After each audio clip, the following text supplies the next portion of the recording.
নির্বাচন কমিশনের নালিশ বিজেপির মুখ্যমন্ত্রীর বক্তব্যের বিরুদ্ধে অভিযোগ জানিয়েছে বিজেপি। একাধিক জনসভায় মমতা বন্দ্যোপাধ্যায় এমন মন্তব্য করছেন যা ভোটারদের প্রভাবিত হয়, ভয় দেখানো, হিংসা উস্কে দেওয়ার মতো সামিল। বিজেপির অভিযোগপত্রে বলা হচ্ছে একের পর এক গুরুত্বপূর্ণ অভিযোগগুলো রয়েছে।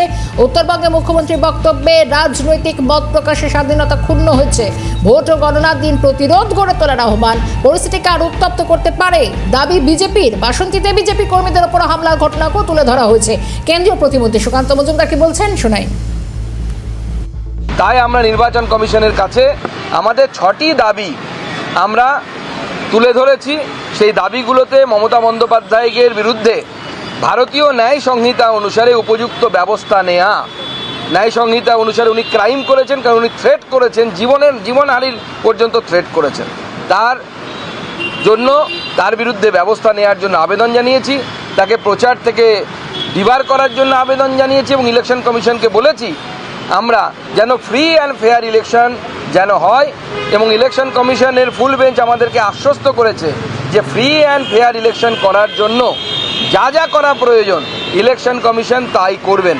No booth jamming, no source jamming, কোনো ধরনের ছাপ্পা ভোট ইলেকশন কমিশন হতে দেবে না।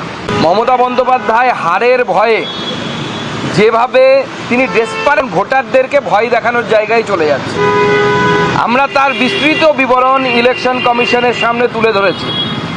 আমি শুধু একটা ঘটনা উল্লেখ করছি, ভারতবর্ষে এটা বিরলতম ঘটনা। একজন সিটিং চিফ মিনিস্টার তিনি বলছেন যে ভোটের পর যারা বিজেপিকে ভোট দেবে তাদেরকে বাড়ির বাইরে প্ল্যাকার্ড লাগাতে হবে যে আমি বিজেপি করি না। মানে এমন সিচুয়েশন তৈরি করা হবে, ভায়োলেন্স এমন করা হবে যাতে সবাই বাড়ির সামনে ডিক্লারেশন দেয় যে আমি বিজেপি করি না, আমি বিজেপি সাপোর্ট করি না। অন্যদিকে এরই পাল্টা আমরা প্রতিক্রিয়া পেয়েছি তৃণমূল নেতা আইনজীবী বৈশ্বনাথ চট্টোপাধ্যায়। দেখাচ্ছে এই ধরনের জেনারেল অভিযোগ ওরা করে, ওরা নিজেরা বুঝতে পারছে দেখতে হবে নির্বাচনে নিশ্চিত পরাজয়, সেজন্য ওরা এই ধরনের আজেবাজে দিকে টানানোর চেষ্টা করে।